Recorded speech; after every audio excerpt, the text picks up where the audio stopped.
ડભોઈથી વડવાના ગામ સુધી માર્ગ મકાન તંત્ર દ્વારા આશરે 4 કરોડના ખર્ચે પાકો ડામરનો રસ્તો બનાવ્યા પછી રોડની બંને સાઈડ શોલ્ડર કોન્ટ્રાક્ટર દ્વારા બાકી રાખવામાં આવ્યો છે અને હાલ 4 જ માસ થયા હોવાથી કેટલીક જગ્યાએ રોડની કબજો બહાર નીકળવા માંડી છે અને ખાડા પડી ગયા છે।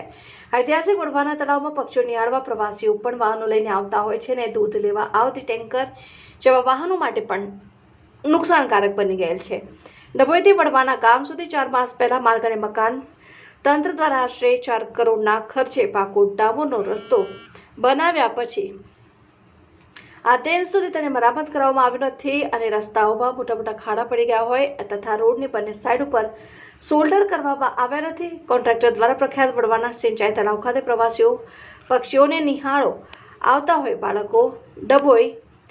ભણવા માટે જાય છે। માર્ગ મકાન તંત્ર ડભોઈ અને સંખેડા દ્વારા 2 તાલુકાને જોડતો આ રસ્તો બનાવ્યો હતો, પરંતુ બનાવ્યા બાદ આજ સુધી કોઈ પણ જાતની મરામત કરી ન હોવાને કારણે હાલ આ રસ્તો કેટલીક જગ્યાએ તદ્દન ખાડાવાળો અને ઉબડખાબડ બની ગયેલ છે, જેથી દ્વિચક્રી વાહનો, સાયકલ સવારો સહિત 4 વ્હીલ ગાડીઓ માટે અને એસટી બસ તથા દૂધના ટેન્કર માટે માથાનો દુખાવો બનેલ છે। આ પંથકના ચૂંટાયેલા સરપંચશ્રી તથા જિલ્લા પંચાયતના સદસ્યોને પોતાની જાતને નેતા કેવડાવતા આગેવાનો આ રસ્તાની મરામત અને આગામી આવતા ચોમાસા પહેલા રોડની બંને સાઈડ ઉપર તાત્કાલિક શોલ્ડર કરાવે એવી ગ્રામજનોની માંગ ઉઠવા પામી છે।